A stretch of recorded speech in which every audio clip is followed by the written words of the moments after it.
Sejam bem-vindos ao nosso curso de Desenhista de Produtos Gráficos Web.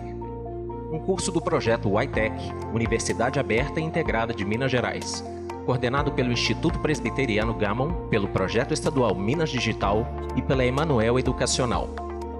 Olá, sejam todos bem-vindos a mais uma aulinha teórica. Na semana passada vocês viram então a gente concluiu o assunto de cores, a gente falou de tipologia e falou de resoluções, analíticas e etc. Vocês ficaram com um exercíciozinho. E então, hoje nós vamos continuar, a gente vai pegar o restante desse assunto antes de entrar na próxima unidade. A gente vai falar de grid e wireframe, tá? Que são também elementos importantes para a construção de um website mais conciso, né? Cuja funcionalidade seja interessante, né, para os usuários e que a gente tenha assim, ferramentas bacanas para desenvolvê-lo. Nós vamos falar aqui do grid, então vamos para a apostila? O grid é um elemento utilizado para padronizar o posicionamento dos elementos de um layout. Forma padronizada de se resolver visualmente uma composição e obter uma total sinergia, cooperação, para o resultado final. A vantagem de se usar um grid é a organização e a facilidade de distinção entre os diferentes itens inseridos no layout.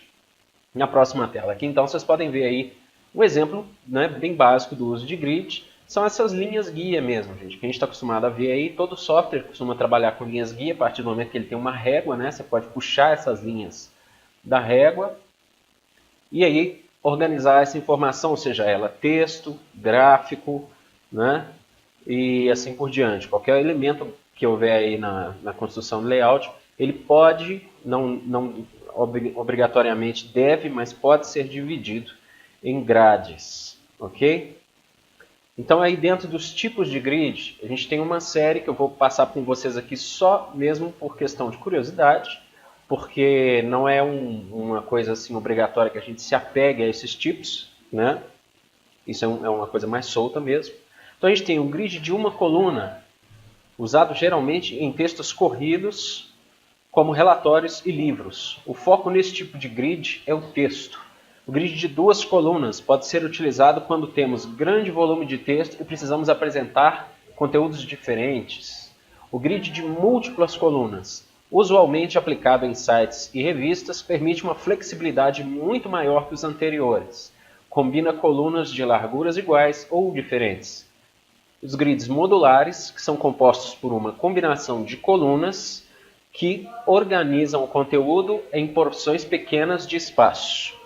E os grids hierárquicos, estrutura organizada em zonas de hierarquia, muitas vezes compostas por colunas horizontais. Então, gente, essa questão aqui dos grids, grid é um elemento, né, que foi desenvolvido para que você possa organizar a sua ideia de concepção do projeto gráfico. Uma vez que você tem ali essa ferramenta e que você vai fazer esse estudo, saber direitinho a largura de uma caixa de texto, a largura de um espaçamento entre uma caixa de texto e padronizar isso no seu projeto, não é dessa forma que você vai passar para o cliente. Essas linhas, esses grids, eles estão aí para te auxiliar no desenvolvimento. O cliente não vai entender essa quantidade de linha, obviamente você não vai mostrar isso para ele, mas baseado nesse estudo, baseado no desenvolvimento do grid, né, para fazer o estudo do espaçamento e dos blocos de informação do seu site, nós vamos criar um outro objeto, que é o objeto que a gente passa necessariamente para que o cliente olhe e aprove, e esse objeto ele tem um outro nome, essa outra funcionalidade, né, que ele pode ser visto e interpretado tanto por quem trabalha no projeto, quanto pelo próprio cliente, ou pessoas que estão trabalhando de apoio, e é ele que vai ditar a construção do site. Embora eu esteja apresentando isso aqui, gente, eles têm uma ordem distinta aí na questão do desenvolvimento, que nós vamos ver lá em Arquitetura da Informação, se eu não me engano, ainda hoje. Nós vamos entrar nesse assunto. E, com certeza, vocês vão entender melhor aí que horas é que a gente faz determinadas coisas, porque ainda não está muito claro, ok? Esse elemento, vamos voltar para a apostila aqui, que vocês vão conhecer agora, é o chamado de wireframe. O wireframe que vem, né, gente, depois da construção do grid, a gente constrói o nosso esqueleto em grid e depois vem o segundo esqueleto, que é esse aí. É o desenho básico, ou mesmo o esqueleto da arquitetura visual do layout que será adotado. Utiliza diversas figuras geométricas básicas que são representações simples dos conteúdos a serem inseridos posteriormente na página. Então, como vocês podem ver aí, ó, nesse exemplo, isso aí é um wireframe, tá, gente? Vocês notem que dá para mapear o wireframe do Facebook, no caso, né? Vocês notem que dá para mapear aí o que é vídeo, o que é imagem. O que é imagem tem um X, tá, gente? Isso é uma espécie de uma convenção.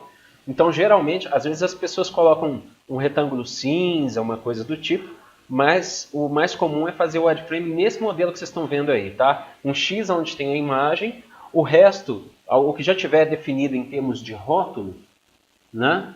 Vocês veem aí, ó, newsfeed, mensagens, eventos, fotos, isso tudo vocês podem ver aqui à nossa esquerda, né? E algumas coisas que não estão definidas ainda, como por exemplo, aqui você tem, eu acredito que seja ou propaganda, né? É uma propaganda aqui, ó, Aldous PageMaker, o wix.com, vocês veem que ela está repetida em todos eles. Então, onde vai entrar um elemento que ainda não se tem conteúdo, você pode repetir, tá? Você pode usar um texto fictício, e você pode usar o chamado lorem ipsum, que eu vou explicar para vocês daqui a pouco o que é. Vocês estão vendo escrito aqui, lorem ipsum? Então, alguns de vocês talvez não tenham ouvido falar disso, e daqui a pouquinho eu explico para vocês melhor do que se trata, tá? Aqui, ó, a gente tem um conteúdo de imagem, apesar de que as coisas no Facebook elas variam um pouco, né? A gente sabe que as publicações lá elas têm um padrão, mas o padrão varia um pouquinho dependendo do tipo de publicação. Existem vários tipos mapeados lá. Então, gente, eu gostaria de fazer algumas coisas daqui para frente, que é o seguinte. Primeiro, eu vou deixar vocês com um vídeo aí, que é um caso, tá? Um caso em que um cliente pediu a um determinado profissional para que desenvolvesse um wireframe. Vocês vão ver a apresentação desse wireframe para esse profissional, ok? É um caso que para a gente é fictício, né? De uma empresa determinada por um cliente determinado. Esse cara vai mostrar direitinho como é que funciona o wireframe dele. Às vezes, gente, esse wireframe é navegável, tá? Às vezes até para fazer teste, você pode desenvolver um wireframe, fazer ele todo navegável, mas ele todo genérico. Não tem imagem, só tem X, tá? Isso é só para testar, fazer testes de usabilidade com o cliente, que é o que nós vamos ver mais à frente. Então eu vou deixar vocês com esse vídeo. Até daqui a pouco.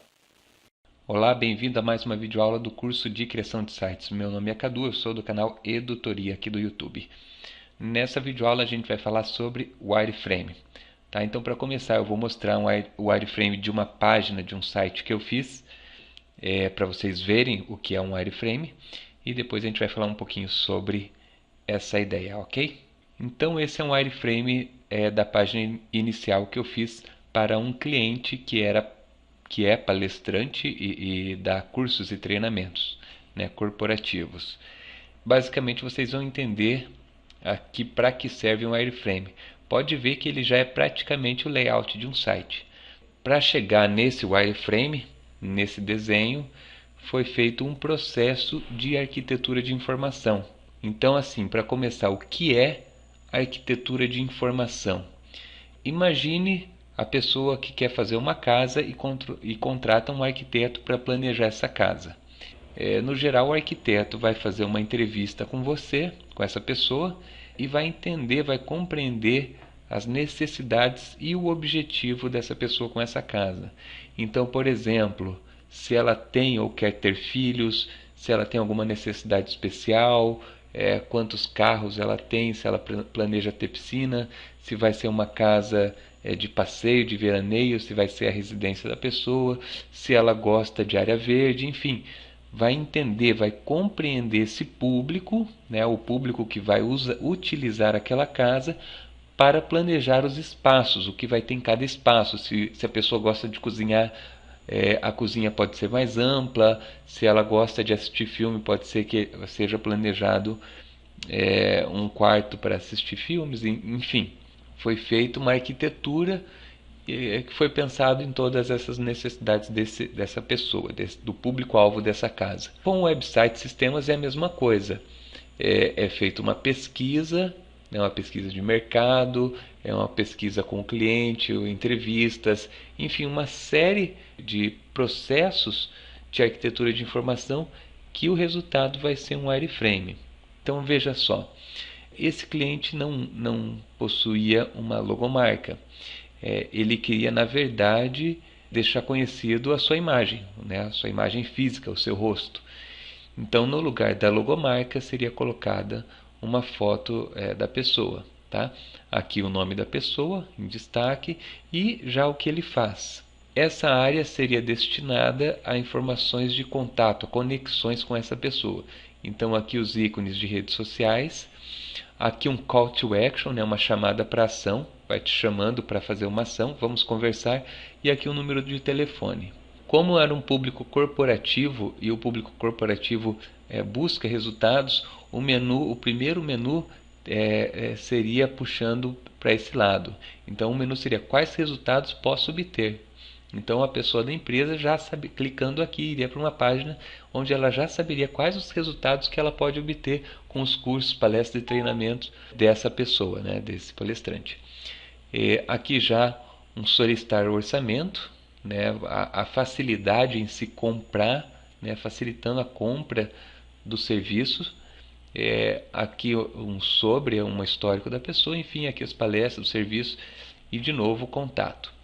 Né? Aqui um slider, né, onde teria os principais treinamentos, as principais palestras, os mais vendidos, enfim, o que o cliente quisesse divulgar. E aqui optamos para uma chamada de resolva seus problemas ou necessidades, né, que ainda estava por decidir, onde a empresa iria se identificar com algum desses problemas. Então, por exemplo, minhas vendas caíram. Pode ver que isso daqui eu estou vendendo as palestras ou os treinamentos que estão aqui, né? Então as palestras eu estou vendendo de maneiras diferentes. Aqui eu estou falando palestra para estudante, eu estou procurando pelo público-alvo, aqui pelo resultado, aqui pelo problema que a pessoa quer resolver. Então veja que eu estou vendendo de várias formas, muitas vezes o mesmo produto, o mesmo serviço. Minha equipe está desmotivada, preciso de líderes, o clima organizacional está ruim. Então, enfim, é uma outra forma de... Aqui eu estou falando bem de arquitetura de informação, o que resultou nesse wireframe, né, de acordo com as necessidades do cliente. Aqui um campo para dar credibilidade ao meu cliente, onde a gente colocaria aqui os depoimentos das pessoas que já contrataram. Aqui é divulgar um livro, né, desse meu cliente. E aqui números dá bastante credibilidade. Então 100% das empresas aprovam o trabalho de fulano. Tá? Aqui seria uma área para os artigos que ele publica no site. E aqui quase que um mapa do site, né? Eu estou divulgando aqui as palestras, né, por temas, vendendo de uma outra forma, veja lá. E aqui os treinamentos também por tema. Aqui novamente o nome, o telefone e já um formulário para a pessoa entrar em contato ou pedir um orçamento. Então todo o estudo que foi feito anterior a isso resultou nesse wireframe. Esse wireframe depois vai virar então um layout, realmente um layout. Aí vai ter cores, vai ter as fotos certas, as fontes e assim por diante. Então aqui eu só estou dividindo informação, né, e o espaço para cada informação. Então com isso você percebe que o wireframe está intimamente ligado à arquitetura de informação. Ele é o resultado da arquitetura de informação, né? Então você trabalha como um arquiteto realmente do conteúdo que vai ser colocado nesse site. Tá? Por que isso é importante? Porque a gente basicamente simplifica o que é complexo, né? Então a informação que pode ser muita, pode ser complexa, a ideia é facilitar para que o público-alvo entenda mais facilmente e fique mais fácil de comprar, de se decidir por uma compra. Voltando aqui, né? Então ele é um planejamento de layout, mas ele é importante também para reduzir o número de alterações pós-serviço. Então por exemplo, ter que refazer o trabalho, né? Então é uma economia para você. Então com o wireframe você vai mostrar para o seu cliente antes uma ideia de como vai ficar o layout, mas como vai ficar a divisão desse site. Então antes de fazer todo o trabalho você tem aí uma aprovação, você aprova esse wireframe com o cliente, onde vai reduzir drasticamente o número de alterações lá para frente, então economizando o seu tempo. Então eu trouxe aqui para vocês também esse site, o site do Guilhermo Reis. que é uma pessoa que trabalha há muito tempo aí com arquitetura de informação, né? Tem livros aí da área, né, desse tema, e aqui você vai poder encontrar muita informação sobre arquitetura de informação. Então isso é bacana, é bem bacana de entrar. E aí a dica que eu dou para vocês para treinar um pouquinho de wireframe é você buscar um site, né, de preferência um portal, um site que tenha bastante conteúdo, e transformar esse site num wireframe, só para você testar como é fazer um wireframe. Então faça o processo inverso, até para você começar a entender como as pessoas dividem um site. Então pegue aí 3 sites diferentes, um portal, um site institucional e uma loja virtual, e tente transformar isso em wireframes. Você pode usar o Photoshop, você pode usar o CorelDRAW e você pode usar até mesmo uma folha e uma caneta, né? Muitas vezes, quando é um trabalho menor, onde a pessoa não pagou pelo serviço de arquitetura de formação, eu acabo assim, mesmo assim fazendo wireframe, muitas vezes no papel mesmo. Tranquilo, pessoal? Bom, gente, espero que vocês tenham gostado do vídeo, que ele tenha ajudado a entender melhor o funcionamento do wireframe. É basicamente isso, com sempre algumas variações. Tá? Vocês podem pesquisar por esse assunto na internet. O material que eu vou disponibilizar para vocês, ele é básico, é com base nisso que a gente está falando aqui, mas ele não tem tantas as variações quantas existem. Né? Vocês sabem que, só nesse exemplo aí que vocês viram do vídeo, a forma de montar e de passar esses dados fictícios até que eles sejam dados reais, você vê que tem uma fórmulazinha diferente daquela que a gente tinha visto anteriormente aqui no meu exemplo. Né? Então, é sempre bom praticar isso, entender e saber como é que esses elementos, né, vão sendo construídos e como é que eles vêm sendo modificados. Às vezes a gente faz um website é tão complexo que a gente cria uma linguagem para desenvolvimento do wireframe, como por exemplo, as imagens serão todas verdes, estão representadas aqui por retângulos verdes, os vídeos estão representados por retângulos azuis, então você pode também fazer uma espécie de uma tabelinha, né, para o seu cliente entender melhor aquilo que ele está vendo ali, porque é aquilo que vai dizer para ele, a princípio, como vai ser o funcionamento do site, é com aquilo que a gente vai fazer testes para saber se esse site ele realmente está sendo bem desenvolvido, se ele vai cumprir a função, né? E a partir dali, aquele protótipozinho ele vai ajudar o profissional de desenvolvimento que vai de fato colocar a mão na massa para desenvolver aquilo ali. Então, a partir do momento que ele olha, aquilo ali é como se fosse um roteiro, ok? Eu vou deixar vocês com um exercício aí agora, como o próprio profissional do vídeo falou, como dica interessante, que vocês reproduzam wireframes de sites ou portais conhecidos. Então eu vou deixar vocês aí com 2 sites na tela e gostaria que vocês fizessem, pode ser a lápis mesmo, tá? no papel. Tentem fazer de forma mais inteligível possível, tá? Que seja fácil de entender. O wireframe desses sites, vocês podem escolher um dos dois, no caso, desses sites que vocês estão vendo aí na tela. Tá? Escolham um dos dois, façam um wireframe aí no papel, vai ser o exercício de vocês por agora.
Vamos fazer então, pessoal, uma rápida correção desse exercício, o exercício de construção do wireframe, que é um exercício inverso. Normalmente nós vamos fazer o wireframe primeiro, apresentar para o cliente, e logo depois, no final da construção, é que virá o layout, né? Nós estamos fazendo um exercício inverso aí só para a gente praticar. Vocês obviamente devem ter feito isso à mão, numa folha de papel, não tem problema, tá? Mas é legal finalizar ele assim, mais ou menos como eu vou mostrar para vocês, porque fica mais interessante de mostrar para o cliente, fica mais bonito, fica mais profissional e o cliente fica mais feliz. A única coisa que eu gostaria de pontuar com vocês é que existem alguns textos aí nesse layout que eu decidi manter no wireframe, supondo, tá? Supondo, uma suposição no nosso exercício, de que a gente já tinha feito uma pesquisa junto ao cliente e que esses textos já estavam definidos, que alguns textos de menu o cliente já passou para a gente, olha, eu quero que aqui entre esse texto. Quando for assim, a gente já pode colocar esses textos no wireframe. Do contrário, a gente coloca textos fictícios, né? No caso aí, o lorem ipsum. E já, no decorrer desta aula ainda, eu vou explicar um pouquinho, logo após a correção desse exercício, o que é o lorem ipsum, né? Como é que a gente trabalha com ele e por que é que ele existe. Tá? Então vocês vão reparar aí, ó, que no da esquerda eu coloquei lá em cima item menu, item menu, item menu. Vamos supor que a gente tivesse, por exemplo, definido o número de itens, mas a gente não tivesse o texto desses itens ainda. Então eles já estão aí esclarecidos para o cliente em termos de posição. Depois eu coloquei um banner. E notem que a legenda do banner ela é semelhante à da imagem. Ela é um retângulo cinza com um X no centro. Só que para o banner a gente costuma escrever bem grande assim mesmo. E para as imagens a gente já coloca só o retângulo com X. Isso já diz ao cliente que ali entra uma imagem. O resto dos elementos a gente pode só colocar retângulos mesmo. Ou então, no caso do vídeo, como vocês podem ver à direita, eu coloquei um sinalzinho de play e escrevi vídeo. Isso aí delimita uma área onde vai haver vídeo. Se você quiser, para ficar mais bonitinho o seu wireframe, você pode colocar aqueles controlezinhos de vídeo embaixo, né? O play, pause, stop. Isso aí é mais um floreamento, é um cuidado, mas não deixa de ser interessante você fazer as coisas mais bonitinhas assim. Quanto mais bonitinho o seu wireframe, mais feliz o seu cliente vai ficar. Tá? Então a única coisa que eu gostaria de pontuar com vocês aí é que nessa previsão, ó, eu vou variar entre as telas para que vocês possam observar. Então, a única observação que eu gostaria de fazer é que, para alguns casos, eu mantive o texto do site, supondo que esse texto já estava definido nos nossos estudos. Outros textos que não estavam definidos, eu coloquei com lorem ipsum e um texto aí em latim e grego que não faz sentido algum. Então, vamos seguir à frente, vamos conhecer um pouco mais sobre o lorem ipsum e sobre a arquitetura da informação, para vocês entenderem de onde é que saíram todos esses conceitos que a gente está vendo aí. Ok? Então sigamos com a aula. Olá gente, estou de volta. Para a gente arrematar esse assunto do wireframe, eu vou falar sobre aquilo que eu mostrei para vocês agora há pouquinho e que eu vou explicar melhor agora, que é o tal do lorem ipsum. Para quem já ouviu, para quem nunca ouviu falar desse alienígena, né? Imaginem o seguinte, você está montando um wireframe, você está montando um conteúdo fictício para que o seu cliente veja, por exemplo, o espaçamento que você está usando, para que ele veja as colunas de texto, né? Como é que você está organizando essas colunas. E, por exemplo, um menu. Às vezes você não fez o estudo do menu, né? Vocês viram que nesses exemplos do exercício que eu passei para vocês, todos eles já têm os menus específicos. A gente está fazendo um processo inverso, né? Só para exercitar. Pegando um site pronto, que já passou por um estudo, e voltando uma etapa atrás, fazendo o wireframe dele. No nosso caso, como a gente faz o wireframe primeiro para depois desenvolver o site, a gente às vezes não tem os rótulos, né? Você não sabe quantos botões o menu superior vai ter ou o menu lateral. Você não sabe o que vai estar escrito nesses botões e aonde é que essas páginas vão levar. À medida que esse estudo vai sendo feito, é que a gente vai tendo essa noção e começa a substituir aquele texto fictício ali por rótulos que verdadeiramente existem e que foram pesquisados por você e pela sua equipe para chegar ali naquele lugar onde o usuário ou o seu cliente já sabem que vai existir uma informação X a respeito de tal assunto ali. Agora imaginem vocês o seguinte, se eu pego num site ou num protótipo de site, né, quando eu estou na fase de desenvolvimento ainda, e pego um texto qualquer e falo assim, poxa, eu preciso mostrar ao cliente como é que vai ficar essa mancha de texto aqui, né, de duas colunas aqui na página inicial. Já sei o que eu vou fazer. Eu vou entrar aqui num documento Word meu qualquer aqui, eu vou pegar, sei lá, algum trabalho de escola, qualquer coisa, vou copiar e vou dar Ctrl V e vou colar esse texto lá, que é um texto fictício, né? Que fala, sei lá, eu vou colar uma receita de bolo lá e vou deixar aquilo ali para o cliente olhar para ver se é aquilo mesmo que ele quer. Justifica direitinho, deixa o texto lá todo bonito. Qual é o problema disso? A questão é, o texto lorem ipsum, que é esse elemento que a gente vai ver de trabalho aqui agora, ele foi desenvolvido especialmente para que o cliente, ou qualquer pessoa que esteja desenvolvendo e que veja aquilo ali, não faça cognição, ou seja, não crie na cabeça dela uma interpretação com relação ao que ela está lendo, né? Eu tenho certeza que se você colocar um texto lá, o seu cliente pode ser que ele vire para você e fale assim, tá, mas esse texto aqui não vai ser o texto que vai entrar.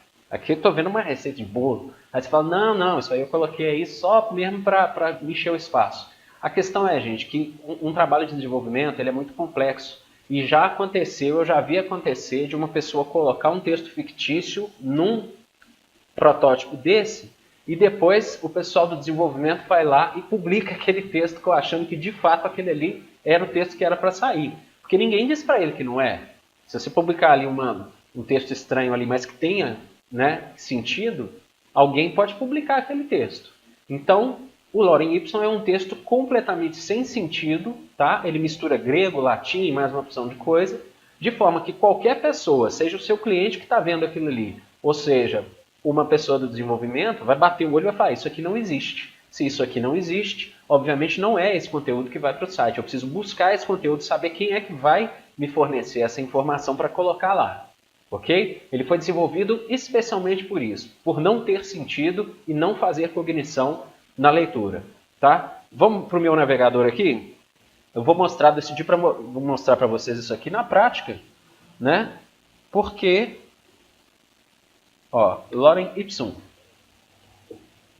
Fazer uma pesquisa aqui, vocês vão ver esse lipsum.com aqui, ó, Lipsum Generator, né?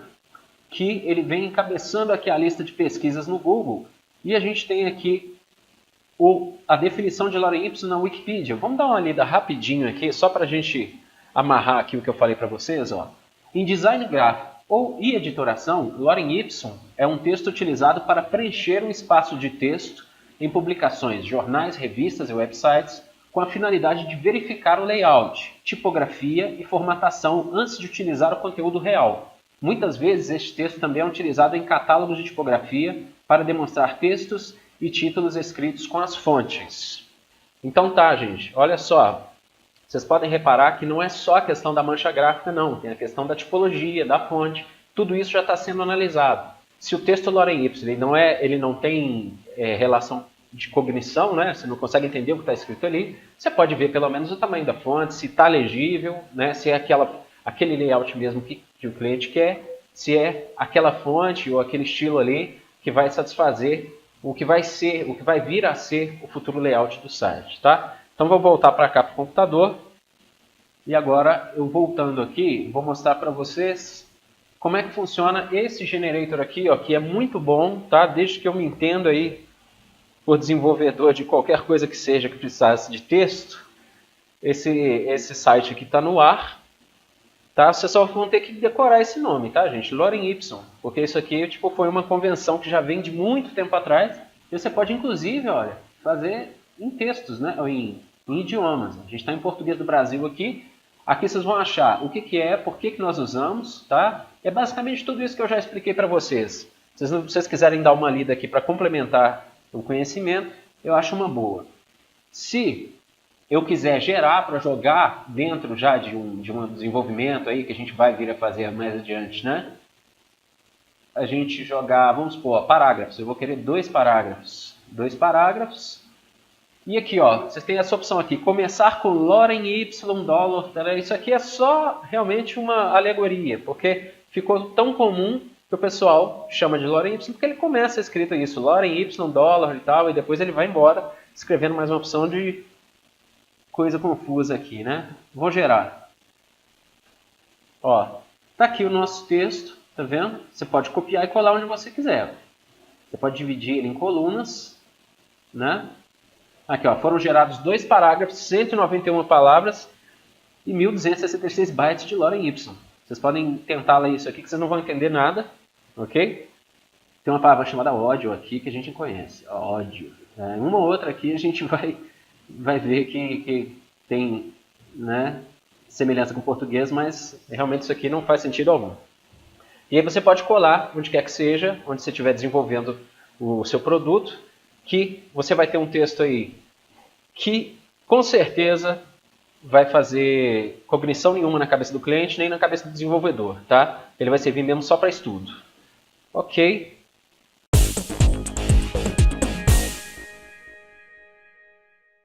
De volta, vamos falar então sobre arquitetura da informação.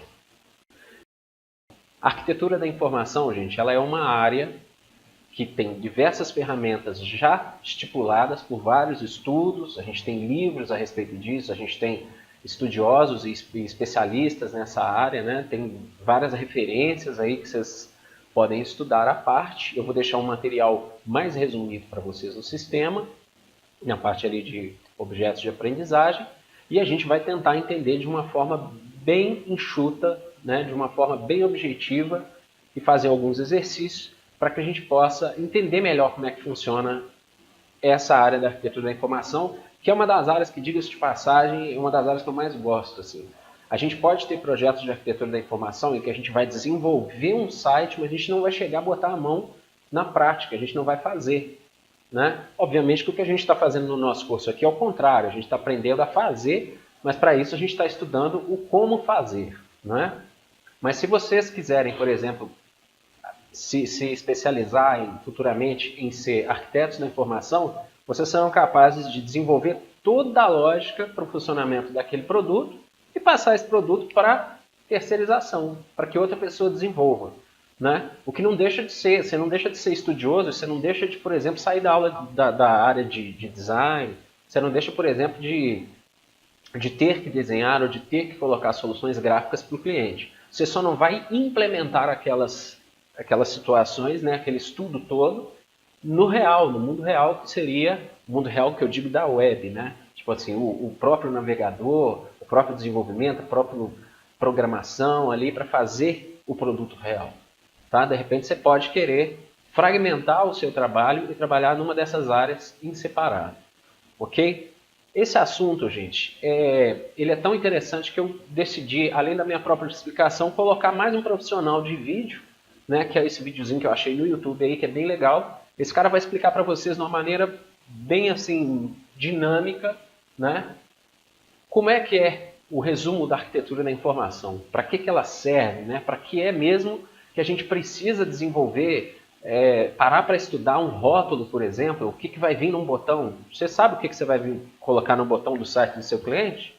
Se nem o cliente às vezes sabe, ou se ele sabe, existe um site, você está reformulando, mas o site dele não é bom, e você está propondo uma segunda sugestão, né? Então a gente precisa entender por que existe a arquitetura da informação, e depois a gente tem que entender como trabalhar essa mesma arquitetura e quais são as ferramentas que já existem que a gente vai usar para trabalhar essa arquitetura.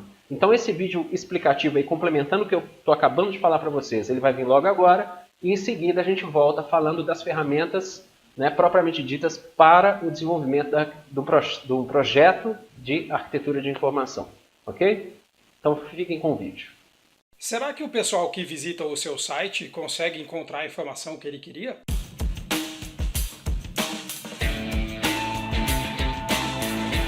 Oi, tudo bem? Eu sou o Daniel e hoje a gente vai falar a respeito de arquitetura de informação. Existe um gráfico, esse gráfico é muito comum, assim, que mostra um guarda-chuva, e esse guarda-chuva é a experiência do usuário, e dentro desse guarda-chuva tem um monte de disciplina, tem um monte de tarefa, tem um monte de tipo de profissional. Então você tem designer, pesquisador, você tem implementador, você tem às vezes front-end, você tem o saque, você tem um monte de coisa, e esse monte de coisa faz parte desse guarda-chuva da experiência do usuário. Uma das coisas que tem ali dentro é arquitetura de informação. Foi feita uma pesquisa pela UXPA, uma organização de profissionais de experiência do usuário, aqui no Brasil. Foram feitas, acho que, 2 pesquisas, em 2011 e 2013, e que perguntavam, você que trabalha com experiência do usuário, qual é o teu cargo dentro da empresa? E o que ganhou, assim, disparado foi arquiteto de informação. Então é muito comum no Brasil, arquiteto de informação ser sinônimo de UX designer. Mas, assim, o próprio gráfico desse guarda-chuva mostra que não é bem assim. A arquitetura de informação é uma parte da coisa, assim como o design da interface é outra parte, assim como o design de interação é outra parte, assim como N coisas fazem parte da experiência do usuário. Então a arquitetura de informação é uma parte, mas é uma parte que é extremamente valiosa, porque ela cuida de mapear como vai ficar a informação organizada dentro de um site. Como o próprio dono do nome diz, a experiência do usuário é o sistema. A experiência do usuário não é só a interface, não é só a arquitetura de informação, é o todo, ela é holística, né? Ela é o guarda-chuva que tem um monte de coisa ali dentro acontecendo. Vamos voltar um pouco a falar sobre aquele gráfico que eu mostrei que tem os elementos da experiência do usuário, que é o gráfico do Gantt. Então tá vendo, ele tem 5 planos. Alguns desses planos são mais relacionados à arquitetura de informação do que outros. Eu diria que os 4 primeiros. Então esse plano, tanto de você discutir o escopo, o objetivo de um produto, discutir a estrutura e o esqueleto, são partes fundamentais tratadas pela arquitetura de informação. A arquitetura de informação é o arranjo dos conteúdos, das informações que um usuário determinado, ou seja, uma persona, vai consumir dentro de um contexto específico. Então é uma preocupação de como que eu faço para facilitar, ou às vezes não é nem questão de facilitar, é permitir o acesso de um usuário, de um determinado usuário, de um range de usuários, a um determinado tipo de informação dentro de um determinado contexto. Então é uma tríade. Eu tenho um usuário, eu tenho um contexto de uso e eu tenho uma informação que ele precisa buscar. As preocupações da arquitetura de informação dentro de um projeto, por exemplo, de um website, envolvem várias coisas. Por exemplo, qual é a estrutura, qual é o tipo de bloco de informação que você tem dentro de um site. Por exemplo, no WordPress, você tem 2 elementos básicos de informação, páginas e posts. Você pode ter N outros, mas isso faz parte da arquitetura de informação. Então eu vou dividir o meu site em páginas. Legal. Como que eu divido isso? Como é organizada essa página? Essa página tem uma hierarquia? Você tem uma página que é pai de uma outra página? Como se dá esse relacionamento familiar entre as páginas? Então isso é uma preocupação da arquitetura de informação. Que nome essas páginas têm? Que nome esses itens de menu têm? Como eu chamo uma coisa pode ser diferente de como um usuário chama a coisa. Então isso também faz parte, a nomenclatura faz parte da arquitetura de informação. Como alguém encontra isso? Como que eu navego de uma coisa para outra? Eu tenho que usar uma busca, eu vou usar um menu, eu vou usar 2 menus, eu vou usar 3 menus. Cada tipo de usuário tem um menu, por exemplo. Usuários logados têm um menu e usuários não logados têm outro menu. Isso também faz parte da camada de arquitetura de informação. Ou seja, tem muita coisa envolvida na arquitetura de informação. O resumo da ópera, então, é que o papel da arquitetura de informação é facilitar ou permitir que um usuário consiga chegar numa informação dentro de um sistema, dentro de um site. Eu sei que, falando assim, parece que é fácil, né? Parece que é tudo óbvio, né? Então se o cara quer saber sobre a minha empresa, eu vou botar no botão escrito sobre. Mas é mais ou menos, porque cada tipo de organização chama as coisas de um nome. Cada tipo de usuário chama as coisas de um jeito. Então pode ser que um usuário X chame, por exemplo, sobre. Pode ser que ele chame de about, pode ser que ele chame de institucional, pode ser que tenha um botão escrito missão da empresa. Tem várias coisas que às vezes querem dizer a mesma coisa. Então esse tipo de coisa é a preocupação, né, de nomenclatura. Como que eu ponho o nome nas coisas para que aquele meu usuário típico encontre. Essa representação de como as coisas são organizadas num site, elas variam de empresa para empresa. Então pode ser que... E variam de departamentos para departamentos dentro de uma empresa. Pode ser, por exemplo, que uma empresa X... Imagina uma empresa de médio porte que tem lá uma linha de produtos e ela tem departamentos ali dentro. Pode ser que um departamento X, por exemplo, o marketing, queira relacionar os produtos, ou seja, queira organizar os produtos de acordo com o preço, ou de acordo com a sazonalidade, ou de acordo com uma oferta. Pode ser que um outro departamento queira organizar isso por algum outro tipo de coisa um pouco mais técnica, pelo peso, ou pelo tamanho, ou por quantos cabem numa caixa. E pode ser que o usuário que entrou ali, o Pedro, nossa persona, na verdade ele organiza aquilo de outro jeito, pelo uso, pelo outro tipo de divisão que não é aquela. Cada informação pode se apresentar de N maneiras, não existe só uma maneira de você apresentar aquela informação. Outro problema é o contexto. Vou dar um exemplo. Faz de conta que o Pedro comprou um abajur. O Pedro foi lá, achou legal e comprou um abajur e ele descobriu que a lâmpada daquele abajur é uma lâmpada que tem que ser menor. Então não podia mais ser a lâmpada que ele tinha e ele tem que comprar uma lâmpada agora que é menor. Saber o tamanho da lâmpada é uma informação que agora é importante para o Pedro. Pode ser que nunca seja, mas agora é. Então quando ele entra num site, talvez ele queira organizar as lâmpadas por tamanho. Pode ser que o mesmo Pedro queimou a lâmpada do quintal dele, queimou a lâmpada e a lâmpada do quintal dele é 220. Então agora a preocupação dele é a voltagem da lâmpada, não é mais o tamanho da lâmpada, não importa mais o tamanho da lâmpada. É o mesmo Pedro procurando a mesma lâmpada, quer dizer, outra lâmpada, né? Procurando o mesmo tipo de produto, mas agora num contexto um pouquinho diferente. Então a informação para ele precisa estar disponível no momento que ele quer, do jeito que ele quer, daquele produto que ele quer. Então isso tudo é papel do arquiteto, né? É papel da arquitetura de informação organizar. Então o que você quer é entregar para alguém, ou seja, entregar para aquela persona aquele conteúdo, aquela informação dentro do contexto que ele precisa. Então isso daí é um papel que você tem que mapear um monte de coisa, porque você tem que mapear, em que momento que ele tá, esse cara tá buscando isso por quê? Quem que é esse cara, como é que esse cara chama aquilo, ele chama de lâmpada ou de lamparina, ou sei lá o que, ele chama de semáforo de farol, né? Do que ele chama. Então esse tipo de coisa, ou seja, tudo, a nomenclatura, a organização, a ordem que as coisas aparecem, o que é prioridade na hora do cara buscar a informação, faz parte disso. Outra coisa é que além, né, outra coisa, já não basta tudo isso de coisa, pode ser que alguém que entrou no seu site não entrou num caminho que você planejou. Vou dar um exemplo, é comum alguém planejar o site a partir da primeira página. Dentro da primeira página você coloca ali um menu, você coloca um banner com uma promoção, você coloca um monte de coisa ali dentro. Mas pode ser que alguém entrou ali porque ele buscou no Google e ele caiu direto numa página intermediária. Ele caiu direto na página da lâmpada. Quando ele cai ali, será que ele consegue se situar? Ele consegue entender o contexto da tua organização, o contexto da tua empresa? Será que eu estou falando do site que entrega na minha casa ou não? Será que eu consigo a partir daqui encontrar outras lâmpadas para comparar? Será que a partir daqui eu consigo ir para uma outra página que tem mais informações? Será que está tudo na mesma página ou em duas? Então, para o cara não ficar perdido ali dentro, você precisa dar toda essa referência em volta do site de navegação, de busca, de breadcrumb, de um monte de coisa para que ele se situe. Lembra que a internet é hipertexto. A internet é de um texto que quando você clica num link, você vai para outro link, que vai para outro link, que vai para outro link, que vai para outro link. Quando você vê, você não está fazendo nada, você está coçando o dedo ali para não falar outra coisa. E você está ali pensando, poxa vida, e agora? Como é que eu volto de novo naquela tabela de preço que eu vi?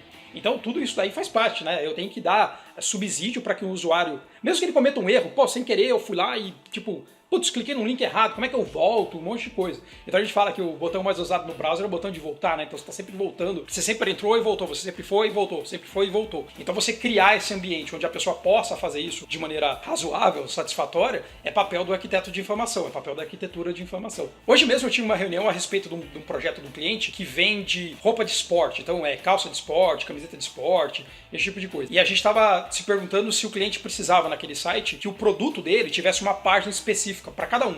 Aliás, ele vende B2B, ele vende através de representante. Então ele não vai vender direto pela internet. Mas a gente tinha que saber se existe uma página para aquele produto ou se na verdade existe uma página para uma categoria de produto que tem N produtos dentro. Isso gera duas hipóteses de arquitetura. Então gera fazer um site que tem um menu onde dentro tem um link para cada produto ou um menu que tem, por exemplo, um link para a categoria e dentro tem um monte de link para um monte de produto. Cada um tem o seu lado bom e tem o seu lado ruim. Se alguém vai fazer um site que tem uma página para cada produto, ela é boa, por exemplo, para o Google, ela é boa para você fazer uma linkagem a partir do Instagram. Então o cara clica ali numa foto e vai direto para o produto. Mas talvez não seja útil para o representante que compra um monte de tipo de produto. Para ele, talvez seja melhor organizar numa página que mostre tudo. São duas formas de você apresentar a informação e que tem lados bons e lados ruins. Então tem um monte de preocupação a respeito disso. Aliás, assim, discutir a respeito de arquitetura de informação é uma discussão enorme, tem N camadas, tem livros inteiros sobre isso, tem cursos inteiros sobre isso, deve ter pós-graduação inteira sobre isso, tem blog só sobre o assunto. Então isso é uma introdução para a gente entender o que é arquitetura de informação. Outra coisa existe um tipo de entregável que é o entregável típico da arquitetura de informação. Esse entregável se chama wireframe, que é um tipo de mapa, é um esqueleto de um site. Esse tal de wireframe vai ser o assunto do próximo vídeo. Então assiste para saber o que por que alguém usa isso, por que ele é tão feio, tadinho do wireframe. Então assiste, dá um like aí no vídeo, se inscreve no canal, que vai ser o próximo assunto. E, de novo, compartilha com o pessoal que tem interesse nesse assunto e comenta aí se você tiver dúvida, tiver alguma sugestão pra gente conversar, fala aí, beleza? Então, tchau e obrigado! Bom, gente, eu acho que com essa explicação aí, unindo o que eu falei com o que esse profissional disse aí, acredito que tenha dado para vocês pegarem uma boa noção da necessidade do estudo de arquitetura de informação, né? É uma área assim, bem bacana, bem complexa, tá? Vou tentar resumir para vocês ao máximo para que vocês saiam com uma noção bacana do que é. Se vocês quiserem pesquisar depois, não só no material do nosso curso, mas também fora na internet, vocês vão ter aí uma gama enorme de coisas para pesquisar a respeito e para aprofundar, inclusive, nesse desenvolvimento, tá? Só queria falar que é um trabalho muito legal, assim. Eu já falei que é o que eu mais gosto, né, na área de desenvolvimento de websites, mas até mesmo do que o próprio desenvolvimento. Então agora nós vamos falar das ferramentas que são usadas dentro de arquitetura da informação, que até agora ficou tudo muito solto, né? Vocês viram, tanto eu quanto o que esse profissional falou, a gente deixou tudo muito assim, qual é a necessidade de usar isso? Já imaginou se acontece aquilo outro? Ou seja, a gente propondo casos, colocando aí vocês para pensarem um pouco, mas existe uma metodologia. Essa metodologia a gente vai conhecer aqui agora, então vamos para o computador. Bem, existem algumas etapas dentro da arquitetura da informação. A primeira delas é a etapa de pesquisa, ou de levantamento de dados que a gente tem aí para descobrir, né? Seja no desenvolvimento de um novo site, ou seja, na reestruturação de um site existente, né? O que a gente precisa fazer. Então essa pesquisa ela envolve entrevistas, questionário, Scorecard Test, Briefing, Teste de usabilidade. Não tem todas as opções aqui, tá, gente? Vocês podem ver que eu tirei, na verdade, duas. Se vocês forem procurar mesmo no manual de arquitetura de informação, vocês vão ver que eu tirei umas duas, mesmo porque elas são bem mais complexas e porque você não é obrigado a fazer todas essas aqui também não. A gente pode escolher quais são mais adequadas para determinado caso, tá? Então vou voltar aqui que eu vou explicar quem é quem. Bom, só antes de mudar de tela, vocês veem que tem uma observação aqui à direita falando que para todas elas vai ser gerado um relatório, ok? Então vamos falar sobre questionários e entrevistas, que na verdade são um pouco similares. Os questionários em geral fornecem dados quantitativos e ajudam a apontar quais são os problemas. E isso no caso de um site já existente, tá, gente? No caso a empresa já tem um site, quais são os problemas que estão havendo ali de navegação. Para compreender os motivos pelos quais os problemas são apontados, são utilizadas as entrevistas. No momento com o entrevistado deve ser explorado ao máximo, porém não é recomendado ultrapassar...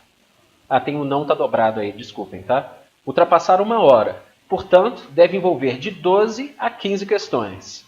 São também utilizados alguns questionários específicos que têm origem na psicologia e visam medir a satisfação do usuário. Normalmente solicitam ao usuário notas para aspectos específicos, como por exemplo, tamanho de caracteres, 0 para ilegível e 9 para legível.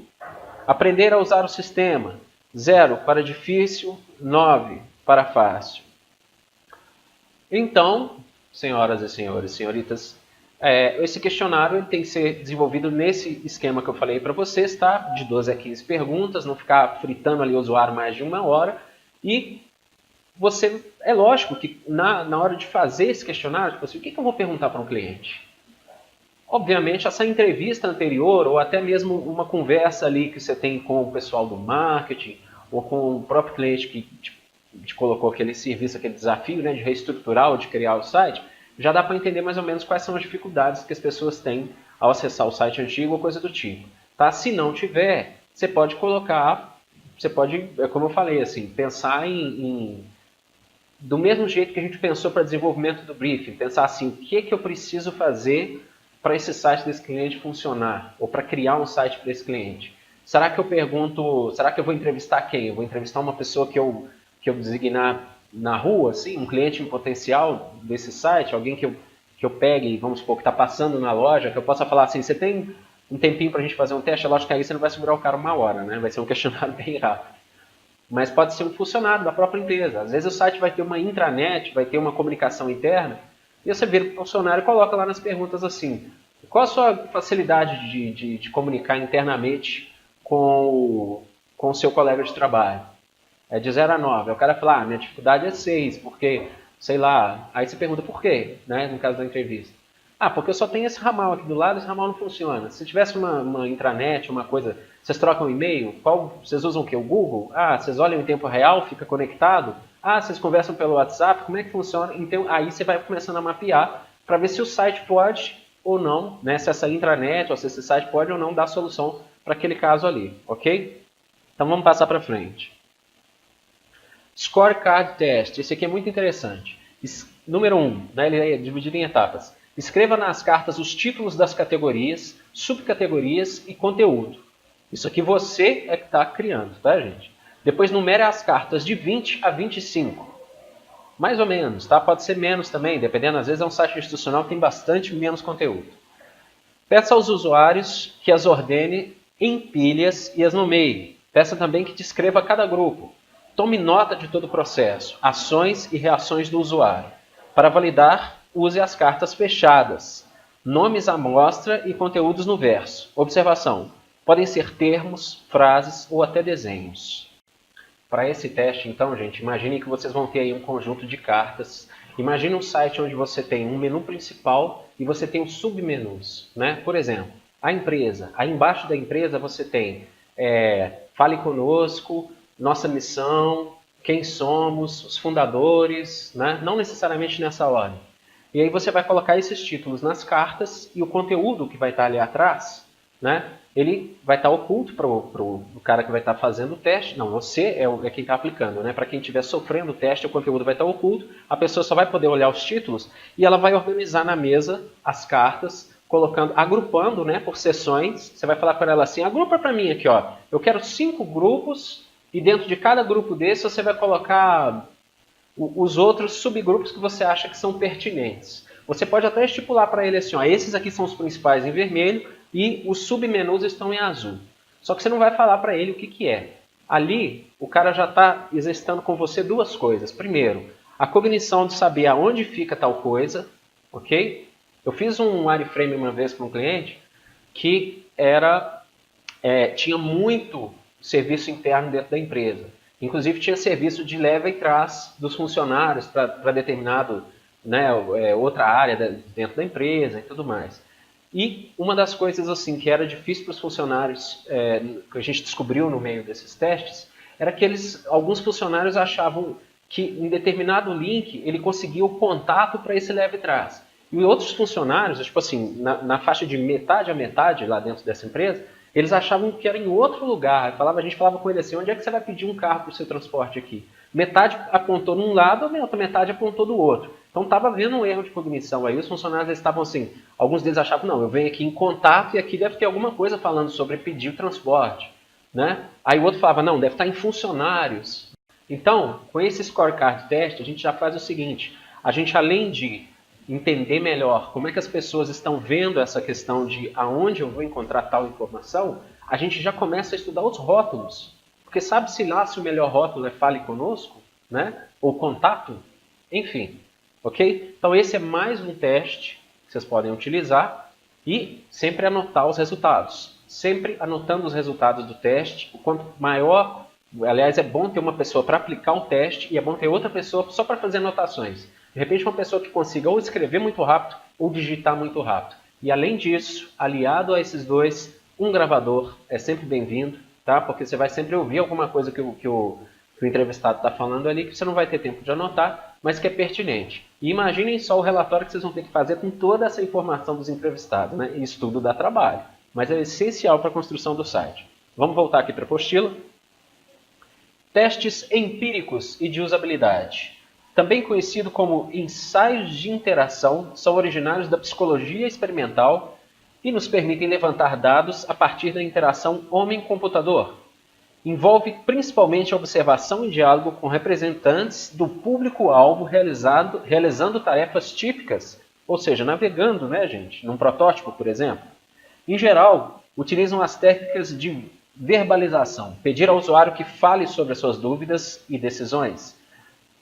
E medida de desempenho, que considera a eficiência, tempo que o usuário gasta para completar uma tarefa e eficácia, se ele conseguiu realizar a tarefa e com que grau de entendimento sobre as soluções encontradas.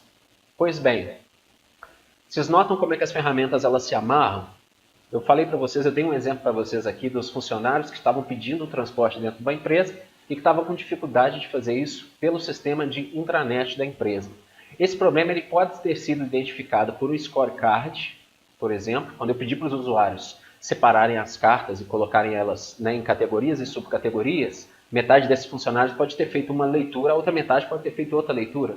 E ela pode ter sido identificada, esse problema pode ter sido identificado por um teste de usabilidade. O teste de usabilidade ele funciona como?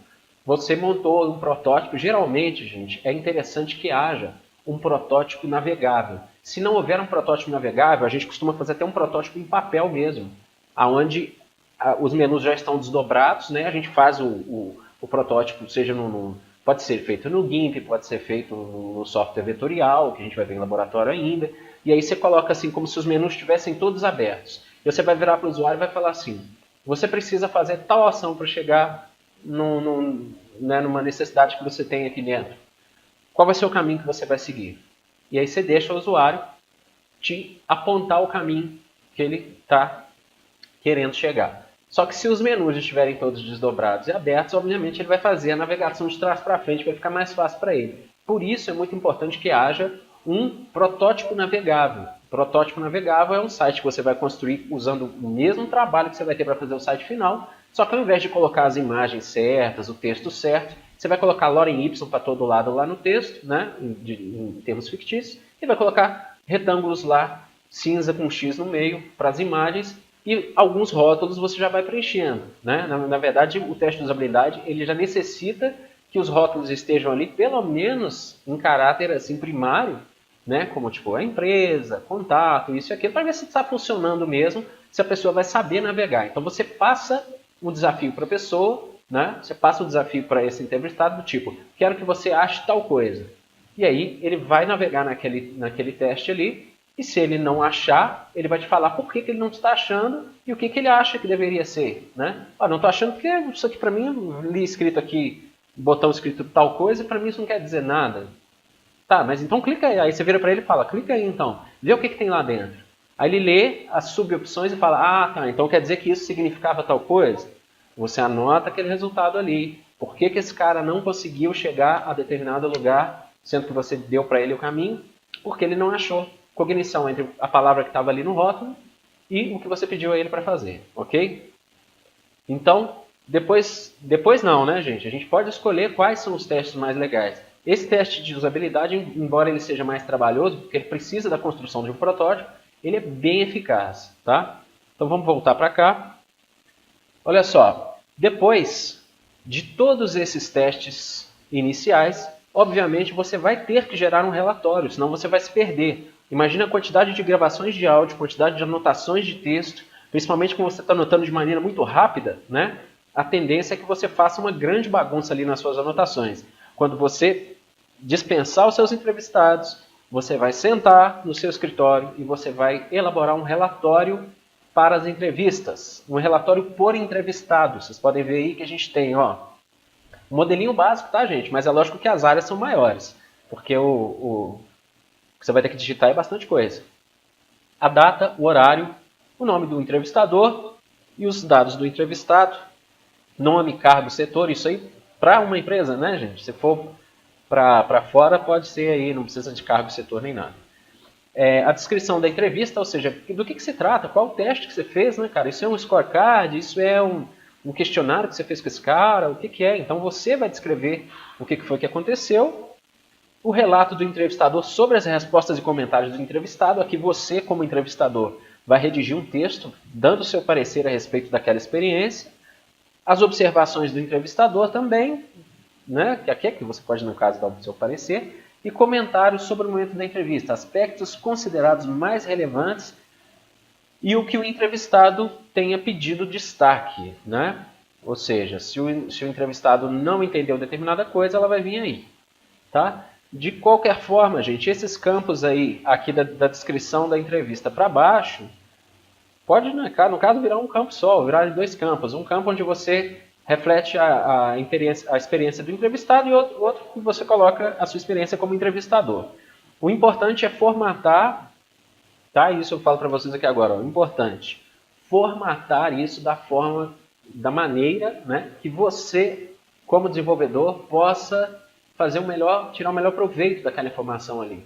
Não é só isso aqui, não é trabalho tipo de faculdade. A faculdade normalmente passa isso aqui pra gente, mas aí o cara faz qualquer coisa, vem enchendo de linguiça ali, ou coloca os dados todos soltos e tal. Não, isso aqui é para te organizar depois no desenvolvimento. Se o seu site ficar ruim depois, é por causa da bola de neve que vem acontecendo ruim de trás, do tipo, o cara entrevistou, mas eu estou lendo o relatório da entrevista dele aqui e não estou entendendo nada que está escrito aqui. Né? Isso aí a gente não pode deixar acontecer.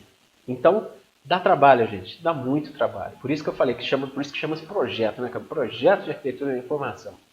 Né? Vai ser um calhamaço de folha desse tamanho assim. Acostumem-se. Então, mais à frente, a gente tem uma parte 2 dessa pesquisa. Né? Essa pesquisa é dividida em duas partes. A parte 1 é essa que a gente viu anteriormente, que precisa do usuário. A parte 2 agora ela não envolve o usuário. É uma coisa que eu posso fazer por minha conta, né, para ajudar no processo de arquitetura, e também eu não preciso fazer todas as etapas, eu posso fazer algumas das etapas. Tá? Aqui eu também estou simplificando. Vão ter 3 etapas aqui que têm nomes alienígenas: benchmarking, heurísticas e personagens. Tirando personagens, as outras duas são alienígenas. Aqui eu vou explicar para vocês de que planetas elas vieram. O benchmarking, gente, é uma avaliação comparativa entre exemplos de trabalhos similares ao sistema analisado. A comparação pode ser em termos quantitativos, exemplo, o tempo para executar uma tarefa, e qualitativos, tomar nota sobre os principais recursos, né? Podem ser avaliados diferentes sites ou diferentes versões de um mesmo site. Este exemplo que vocês estão vendo aí é um trabalho antigo que eu resgatei de uma avaliação para um site filiado ao Lions Club, que é o Leo Club. É uma espécie de um clubinho de adolescentes. E são movimentos assim, né, que se separam por regiões e tal. Então, tem esses distritos, Léo, como vocês estão vendo aqui, ó, eles têm blogs, e cada distrito tem um blog, né? Só que cada blog desse era desenvolvido por uma entidade diferente, aí, por uma pessoa, um desenvolvedor, às vezes uma empresa, às vezes um profissional autônomo. Então, gente, esse benchmarking, ele é feito, olha como é que eu descrevi isso aqui, esse trabalho é meu, então olha como é que eu descrevi isso aqui. Eu entrei no blog, e aí descrevendo a navegação. Navegação por barra de rolagem vertical, com distribuição de fotos e eventos que abrem na mesma janela de navegação. Seção distinta de links para downloads de marcas e materiais relacionados ao movimento, link de sites relacionados e link de postagens antigas do blog. Então, gente, com relação à navegação, vocês veem que eu falei aí sem julgamento de valor. Aqui é que começa a grande divisão. Eu não posso falar assim, site com navegação ruim por causa disso. Não, eu não estou aqui para falar se é ruim. O benchmark ele é o estudo que fala como é que a coisa funciona lá. Tá? Então, site com navegação assim, com link para isso, link para aquilo e isso. Pronto. Essa é a minha leitura em termos de benchmarking. Vamos ver os outros itens aqui para vocês entenderem melhor. Tipografia. Não segue padrão no banner superior, usando 3 famílias tipográficas diferentes. Tá vendo, gente? Eu não estou dizendo se isso é bom ou se é ruim. Eu só estou falando que existe e como é que isso é mapeado ali por mim. Para conteúdos e links, temos a família Arial como padrão, com variações constantes de tamanho. Então aqui eu defini a tipografia do blog. Linguagem. Observamos uma linguagem mais informal, embora seja mais específica ao público que frequenta o movimento Leo. Ou seja, uma linguagem informal, mas tem alguns termos que esse pessoal aqui do Lions Club entende melhor. As postagens visam interação e as informações provêm muitas vezes dos usuários. Por ser um blog, tem muitos colaboradores, né? Muitas fotografias de eventos fazem parte do corpo da postagem. Hipertextualidade. Não se percebe a presença de hipertextualidade. Hipertexto, gente. O que é hipertexto? Hipertexto, você já deve ter visto na Wikipedia, por exemplo. Quando vocês clicam num determinado assunto lá, vamos supor, eu pesquisei lá na Wikipedia por rabicó. A rabicó, aí aparece lá assim, rabicó é um porco do sítio do Pica-Pau Amarelo. Aí se eu clicar em porco, vai falar, o porco é um animal, não sei o que tem. Se eu clicar em sítio do Pica-Pau Amarelo, vai aparecer, sítio do Pica-Pau Amarelo é uma obra de ficção criada por Monteiro Lobato e assim por diante.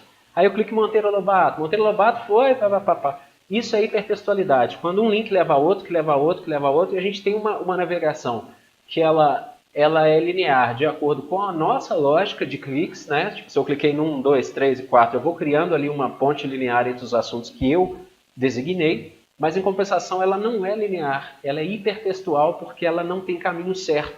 Um lado joga a gente para o outro, que joga para outro lado completamente diferente. Então ela, em sua essência, ela não é linear, tá? Ela pode ser linear na nossa cabeça. No caso aqui do blog que eu estava avaliando, ele não possui hipertexto, não possui navegação hipertextual. Vamos continuar. Interatividade. Por se tratar de um blog, em seu formato tradicional, a interatividade se limita a comentários sobre as postagens e enquetes, que é o que todo blog tem. Aspectos visuais. Banner na parte superior do blog mostrando o brasão do clube e a descrição do grupo.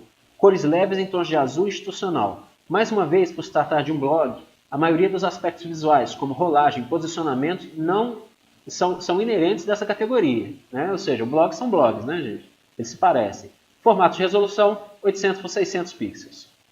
Bom, vocês podem observar então que esse mapeamento que eu fiz aqui de benchmarking, vocês notaram que enquanto a gente lia aqui, eu não sei se vocês conseguiram montar mais ou menos a coisa na cabeça, parece que é um roteiro escrito? Você não começa a enxergar mais ou menos? Ele não fala de disposição, ele fala, mas poderia falar em termos aqui de... Cadê? Aspectos visuais, eu não coloquei aqui falando de colunas de texto, quantos os textos são apresentados em colunas, duas lado a lado, eu poderia ter falado, né? Tipo assim, aqui eu não aprofundei. Mas eu posso pegar isso aqui como exemplo para vocês, e eu tenho certeza que fazer um estudo assim, quando você está criando um site ou quando você está desenvolvendo um novo, fazer um estudo assim em sites similares ou de concorrência, né? Não vai dizer que não existem sites similares, porque sempre, para qualquer coisa que você está desenvolvendo, alguém já desenvolveu algo numa categoria similar. Então, você ter pelo menos ali uns 3 similares, para você fazer esse mapinha, fazer esse estudo de benchmark, te ajuda a visualizar o que é usado nessa categoria. Ou seja, você está fazendo um site de abatedouro de frango. O que os sites de abatedouro de frango fazem? Você já entrou em algum para ver? Sites que vendem, né, ou que exportam lá o frango. Tem frango do Brasil que vai até para a China, né? Então, você já entrou lá no site de abatedouro, ou no site de criador, uma coisa do tipo? Existe. Eles têm um modo de funcionar, né? Esse modo de funcionar ele foi criado através de um longo período aí, desde que a internet começou aí na década de 90. Podem ser sites horrorosos, podem ser sites muito bons que foram passando por um processo de desenvolvimento. Se cai um produto desse na sua mão, tipo, né, a sua cidade aí, você mora onde tem um abatedouro de frango, eles falam, a gente quer um site nosso para a gente vender, tanto para exportar, quanto para vender para os produtores aqui, né, pessoal que tem loja, mercados, etc. Você vai ter que fazer pesquisas nesses sites. Então você vai detectar ali, quando você estiver fazendo um benchmark, o que é uma boa prática e o que são más práticas. É óbvio que aqui, na questão da tipografia, como eu disse, olha só, que não segue padrão, que tem, né, tipo, o banner não segue padrão entre 3, 4, 5 modelos de fonte diferentes. Eu só estou mapeando isso aqui. Quem vai decidir lá na frente se essa prática é uma prática boa e se foi uma prática ruim, que eu não vou replicar, sou eu mesmo ou quem quer que seja a equipe de desenvolvimento. Aqui eu só estou colhendo dados, tá? Então, quando eu tenho 3 mais ou menos para comparar, eu sei, olha só, todos esses 3 aqui que eu comparei usam um determinado tipo de coisa. Engraçado, será que isso é bom ou ruim? Será que a gente deve, para criar a identificação do cliente, replicar essa coisa que foi identificada aqui nos 3 benchmarks que eu fiz? Ou será que eles estão trabalhando com algo muito ruim, que nunca deu resultado, inclusive até espanta a clientela, e eu devo quebrar isso aqui a partir de agora, esse conceito, né? Só que eu só vou saber isso se eu for fazer esse estudo.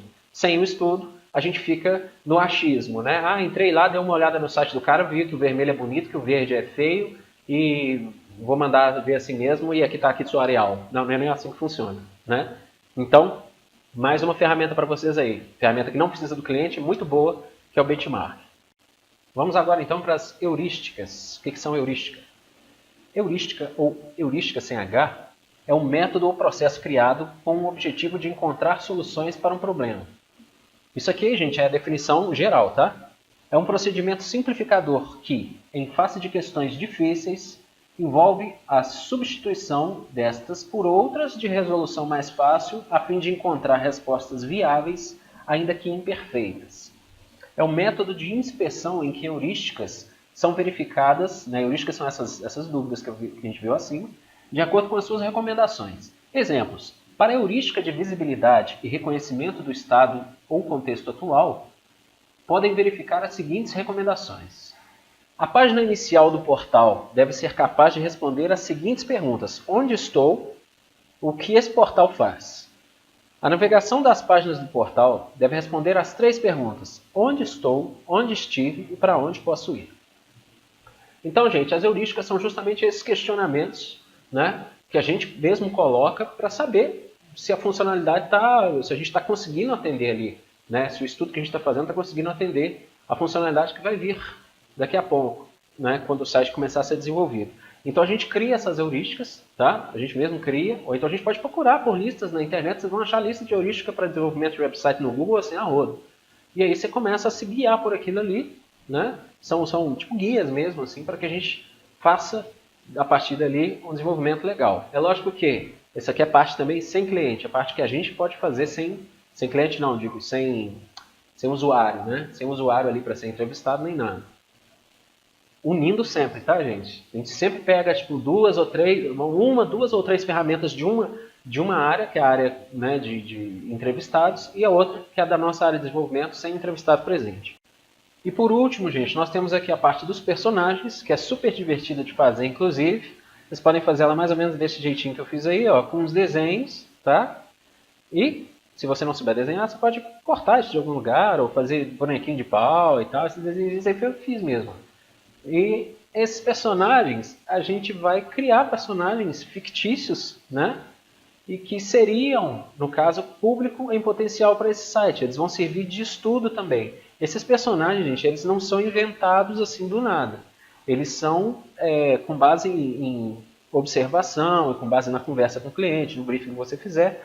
Você vai ver mais ou menos aí uma faixa etária, né, um tipo de comportamento que lhe vai ser passado. E aí você vai desenvolver esses personagens. Esses personagens eles vão ajudar na hora que o pessoal tiver desenvolvimento, em desenvolvimento aí do wireframe, tiver desenvolvimento na navegabilidade e aqueles testes lá, eles vão dar um norte mais ou menos para um grupo de pessoas. Imagina que cada personagem desse é um grupo de pessoas, tá? Que tem as características similares. Como por exemplo, eu vou ler um deles aí para vocês. Eu vou ler o personagem 1, Leãozinho Silva. Ó, 18 anos de idade, ele faz alguma graduação, ele é membro do Movimento Léo há mais de 3 anos, é assíduo usuário de internet, gosta de fazer amigos, sair, bater papo na internet, ir a festas, sabe articular ideias, é desinibido e cheio de energia. Tem disponibilidade de horários e está sempre em todos os eventos do movimento. Requer cuidado e orientação de membros mais experientes do movimento. Então, vocês podem ver aí que o personagem ele passa a ideia de um perfil que pode ter bastante gente em termos de público-alvo que pode se encaixar nesse perfil. Vai ter muita gente da faixa etária dele, que gosta de fazer as mesmas coisas que ele, que é usuário de internet e que carece, né, no caso como foi dito aqui, de orientação de outros membros do movimento lá, que por ele ser um cara novo e etc, né, então às vezes ele não sabe muito bem como agir lá nas questões mais sérias. Então ele precisa de uma tutoria, uma coisa do tipo. Só que isso aqui então engloba uma série, né, de clientes em potencial, os usuários em potencial daquele sistema que você está desenvolvendo, e justamente esses perfis, esses personagens que você mesmo desenvolve, eles ajudam no desenvolvimento. Porque eles ajudam a pessoa a criar e falar, pera aí gente, como é que eu posso fazer essa navegação aqui para atender um público X a um público Y? Nesse exemplo que eu usei aqui do Léo Clube, né, que é do Lions Clube, que são blogs para jovens e tal, para desenvolver atividade lá, vocês já viram que sobretudo aqui o pessoal era pessoal bem jovem, né, pessoal da geração Y, Z, XY aí, e, por consequência, isso influencia no desenvolvimento, sim, influencia nos testes que você faz, influencia no produto final, tá? Isso se você vai fazer alguma coisa para aquele tipo de cliente. É lógico que se fôssemos fazer um site institucional do Lions Club, já seria outra coisa completamente diferente, né? Esse pessoal aqui, com certeza, eles têm mais acesso a essa área informal, né, do movimento lá, ok? Então, gente, antes da gente partir para o relatório final dessas pesquisas iniciais que a gente faz em arquitetura da informação, que nós vamos ver isso na aula seguinte, eu vou deixar vocês para finalizar o dia de hoje com um exercício, tá? Vai aparecer aí na tela até o final da aula. Foi um prazer estar com vocês novamente, espero que tenham gostado. Fiquem aí com o exercício e até a nossa próxima aula. Tchau!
Cavalheiros e senhoritas, vamos partir para a correção deste último exercício.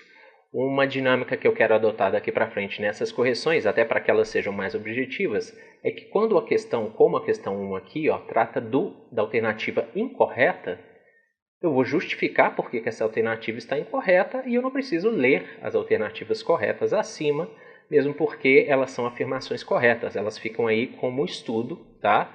Vocês vão ter essas imagens em JPEG no sistema, então vocês podem usar essas afirmações para estudo para lembrar mesmo do que foi dito na videoaula, tá? Então, se não ficou bem claro, eu vou repetir. Eu vou justificar nesses casos por que é que a alternativa está errada, mas eu não vou necessariamente perder tempo lendo as alternativas corretas, porque elas estão corretas, então não tem muito o que ser dito para elas. Vocês podem ler em casa depois, ou até mesmo ler e refletir dentro da sala de aula, caso tenham tempo. Ok? Então vamos corrigir. Número 1, sobre grid, é incorreto afirmar. São usados com 1, 2 ou 3 colunas no máximo. Gente, grid você pode usar do jeito que você quiser. Se o seu website tiver muito conteúdo, lembrem-se dos wireframes que nós fizemos agora no exercício anterior nessa aula, que tinham aí várias, aquele do portal da direita tinha várias colunas, né, e várias linhas. Então você pode puxar a linha guia quando você estiver usando o software e pode dividir os grids para te ajudar da maneira que você quiser. Não existe isso de máximo de 3 colunas, ok? Número 2, ainda sobre grids, marca a afirmação incorreta. Grid de múltiplas colunas, 2 pontos. Geralmente aplicados em sites de revistas, permite até 3 colunas. Essa aqui é uma questão homônima da anterior, né? Na verdade é a mesma coisa. E se você acertou a primeira, você acerta automaticamente a segunda. Não se delimita o uso de grids para 3 colunas, senão que você pode usar com várias colunas, quantas forem necessárias. O que você tem que fazer é medir e estruturar esses grids de forma que eles causem um conjunto visual agradável no final das contas em termos de divisão, ou seja, aonde vai entrar conteúdo e aonde vai haver respiro e espaços, né? Espaços limpos que também fazem parte de um bom entendimento, de uma boa leitura. Os dois são importantes, para isso que vem o estudo de grids. Número 3, sobre o wireframe, é incorreto afirmar. Utiliza-se as imagens finais que vão figurar no website do cliente. Na maioria, e em 99% dos casos, não. A gente não utiliza as imagens finais, mesmo porque imagens em um website elas são geralmente atualizadas semanalmente, mensalmente, depende aí do fluxo de atualizações do site. Então, em 99% dos casos, vocês vão usar no wireframe aquele retângulo cinza com um X no meio. A não ser, né, existe sempre um asterisco, sempre uma exceção, que algumas imagens já estejam definidas, como por exemplo, no wireframe o cliente já vira para você e fala assim, a minha marca vai entrar no canto superior esquerdo. Então você já pode pegar a marca do cliente e já pode colocar lá. Então isso já é uma imagem definida, tá? Mas isso é na grande minoria, ok? Quase nunca. Número 4, marque a opção incorreta. Um wireframe nunca usa textos cognitivos. A gente viu aí até no exercício anterior que usa sim. Se o cliente disser que determinado botão vai se chamar, igual no site da Renner lá, né?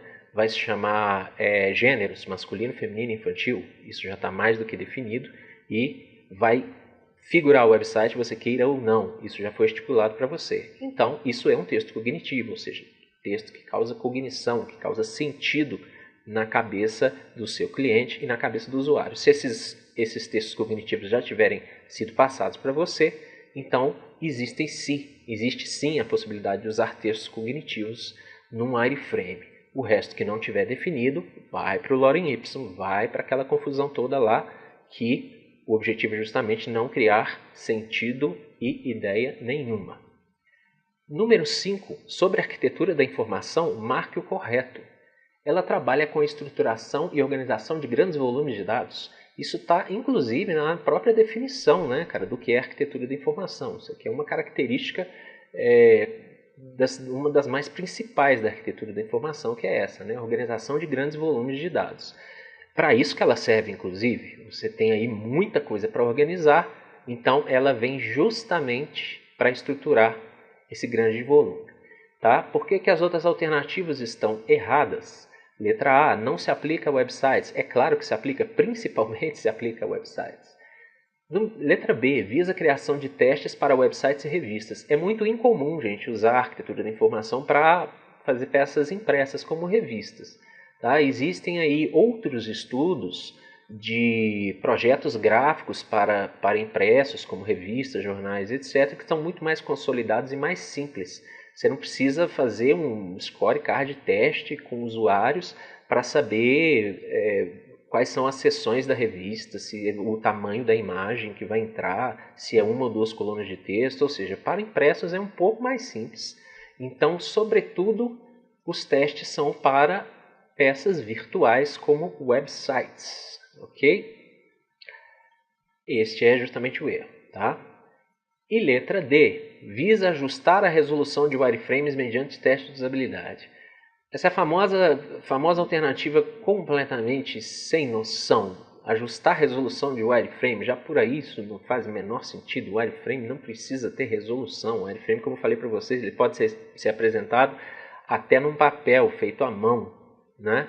Então não existe isso de ajustar a resolução de wireframe. Só por aí vocês já podem eliminar essa alternativa. Se fosse um concurso, né, essa alternativa seria aquela assim que ia ou causar confusão na cabeça de quem não estudou nada, ou ajudar muito aquela pessoa que sabe o que está fazendo, que estudou ali o que está respondendo, e ela já bate o olho nisso e fala, isso não tem sentido nenhum, então ela já elimina aí essa alternativa de letra D.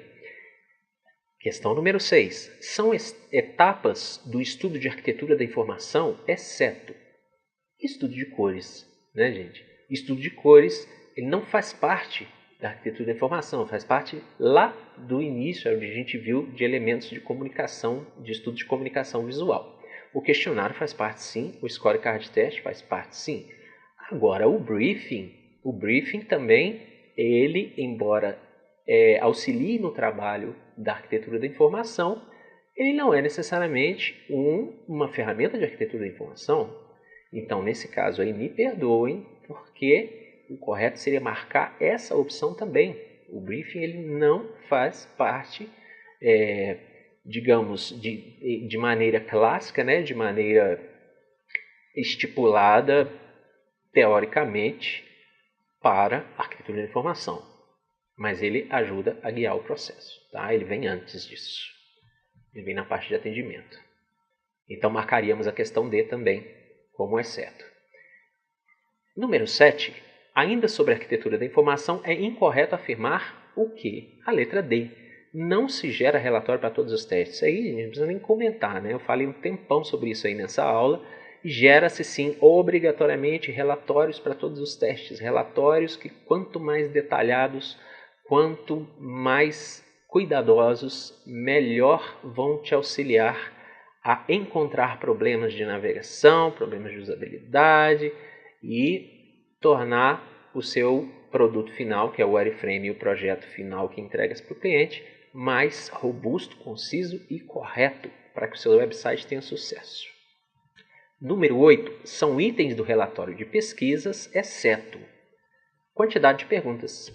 Isso aí é uma coisa que não precisa vir, né? Você não precisa colocar lá quantas perguntas foram feitas ao usuário.